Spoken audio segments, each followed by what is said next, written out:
Hi Capricorn, welcome. This is your reading. Be open-minded po, hindi po halos lahat makaresonate. Thank you nga po pala sa mga nagsusubscribe. Sa mga bumabalik, maraming pong salamat. So, tingnan natin kung anong message sa'yo Capricorn.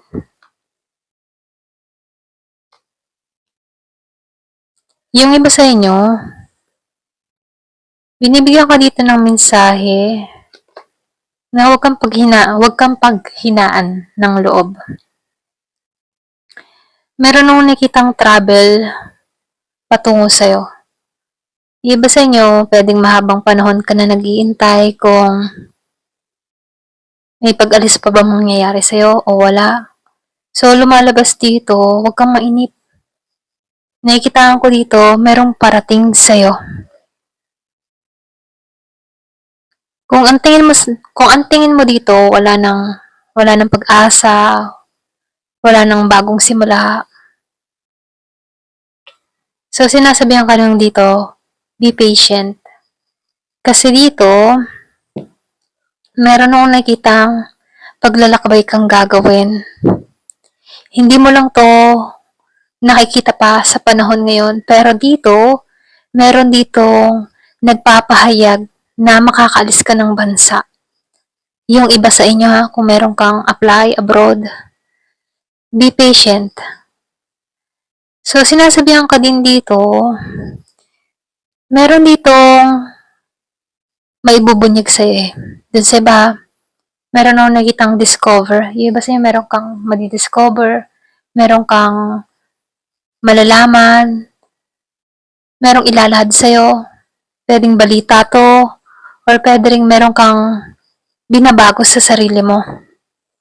So, lumalabas din dito, yung iba sa inyo, meron kang kadiling dito na Libra. Meron din akong nakikitang Gemini dun sa iba. And Aquarius. So, lumalabas dito, no, nakahilom na tong tao na to, or pwede rin, ikaw naghihilom ka na dito. Meron akong nakikitang tao na naghihilom na sa heart pain, sa heartache, okay? So, lumalabas dito na naka-moving forward na tong tao na to. Nag-let go na to. So, lumabas yung the devil reverse.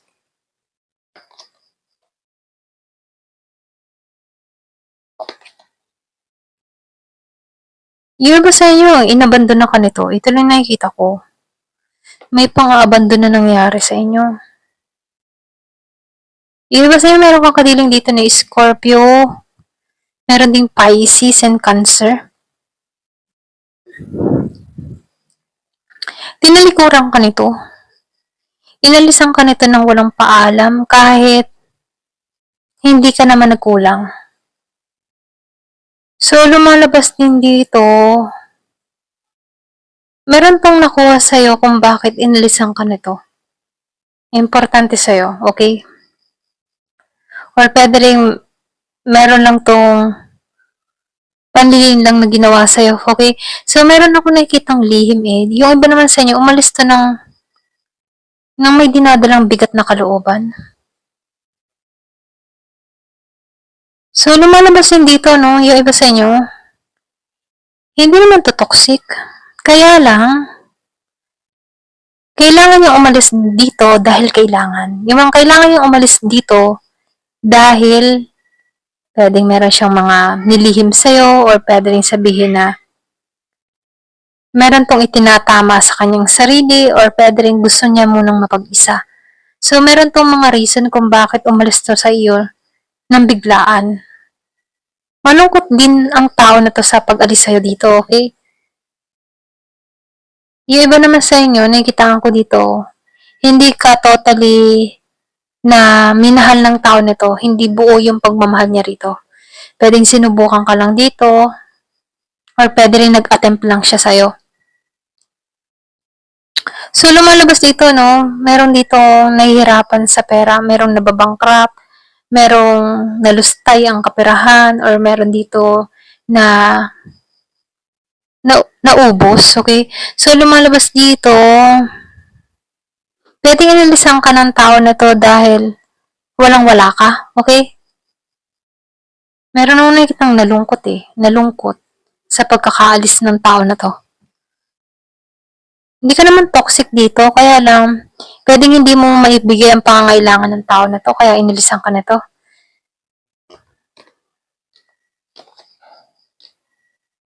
Wala ka ng tiwala eh, okay? Yung iba sa inyo may trust issue ka. Wala ka ng tiwala sa panibagong pagmamahal. Pero meron akong nakikita ditong susulpot. Meron ditong tao na iaalay yung kanyang nararamdaman sa'yo. Kaya lang nagbago ka na dito. Iba sa inyo kung meron kang kadiling na Pisces, ano, bigla tong susulpot sa'yo. Handa na siya sa'yo, kaya lang dito hindi ka na handa sa kanya. Wala ka ng lakas na harapin tong tao na to kasi nakasurvive ka na. Iba sa inyo tutungo tong tao na to dahil stable ka na. Dito sa past, hindi ka stable dito eh. Ito lang nakikita ko. Hindi ka naman toxic pero inalisan ka pa rin ng tao na to. Pero nakabangon ka dito. Kaya itong tao na to, tutungo sa'yo, pero hindi mo na to mahal. Okay? Wala ka ng lakas ng loob para harapin tong tao na to. Okay? Ito lang nakikita ko sa iba kung kanina mang energy to. Ayan. So, tingnan natin dito. Ano pa yung mensahe sa'yo?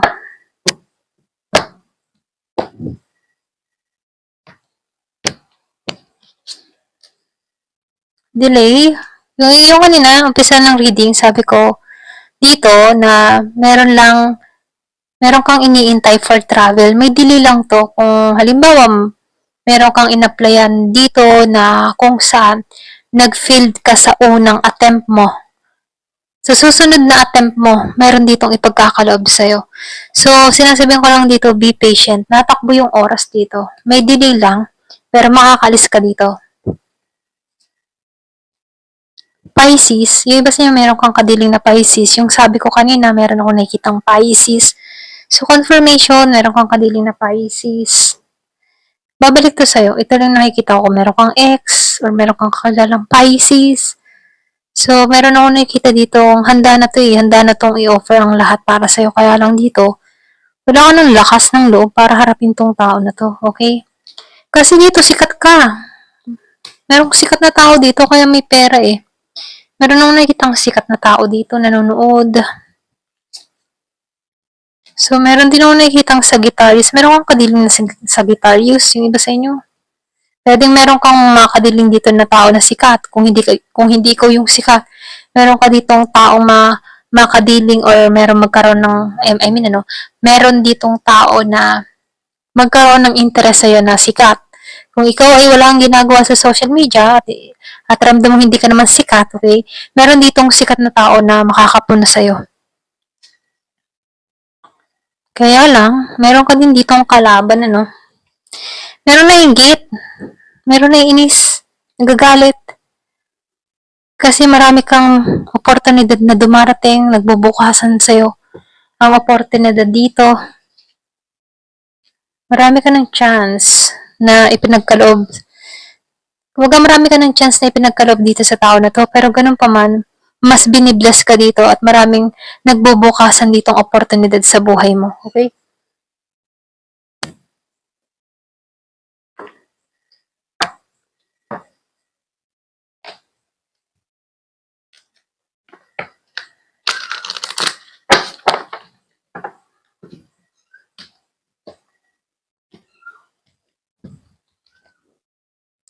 So, merong eternal dito.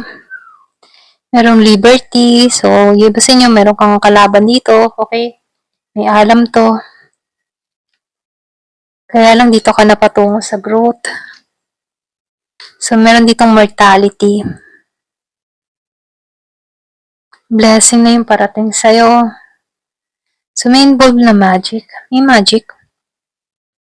So, nafe-feel ko dito meron kang kalaban or pwede rin sabihin na meron dito nagkakaroon ng interest sa'yo na subukan ka nito, okay, sa magic. Pero ganun pa man, blessing yung dumarating sa'yo. Ito rin nakikita ko.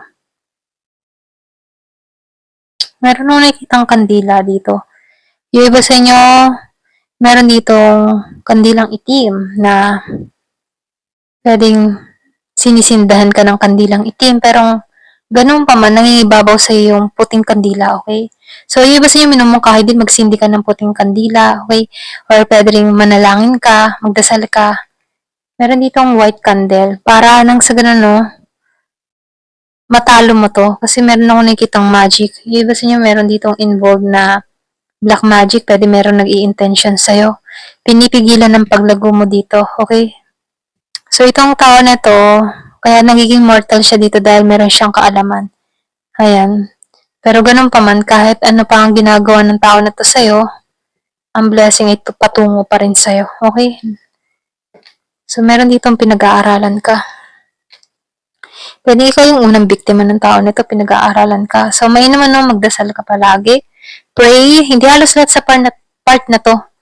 Ikaw ang nakakaalam kung meron kang kaaway dito or ramdam mo kung merong gumagawa sa'yo. Kasi, iba-iba naman kayong Capricorn, okay? Marami kayong Capricorn. So, ito lang yung mensahe. May na magdasal.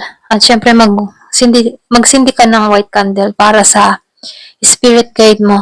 Para nang sa ganun, no, maprotektahan ka dito.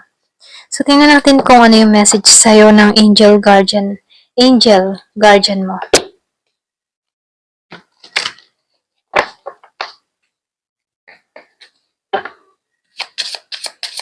Give me the message.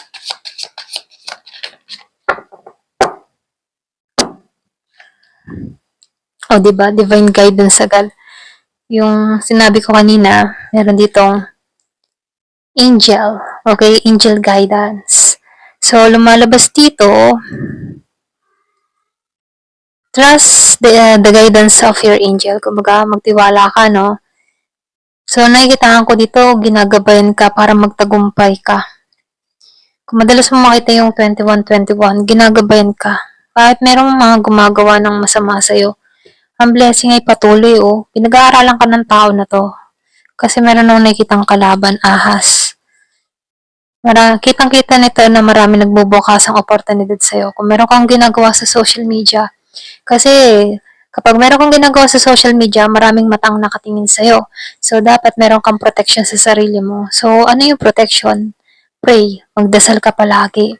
At syempre, kailangan mo din magsindi ng white candle for intention na sa kaligtasan mo at sa kaligtasan ng buong pamilya. Mainam din po palagi yung mag-insenso nang sa ganun na may taboy-taboy yung mga psychic attack na ibinabato sa'yo. Ayan.